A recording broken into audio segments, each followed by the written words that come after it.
I was just a child when I felt the Savior leading. I was drawn to what I could not understand.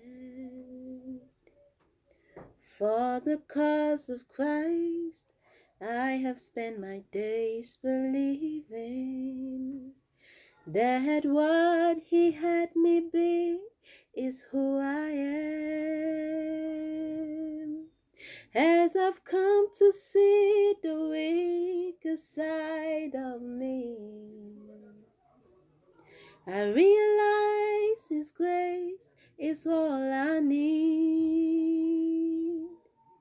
When sin demanded justice for my soul, mercy said no, I'm not gonna let you go.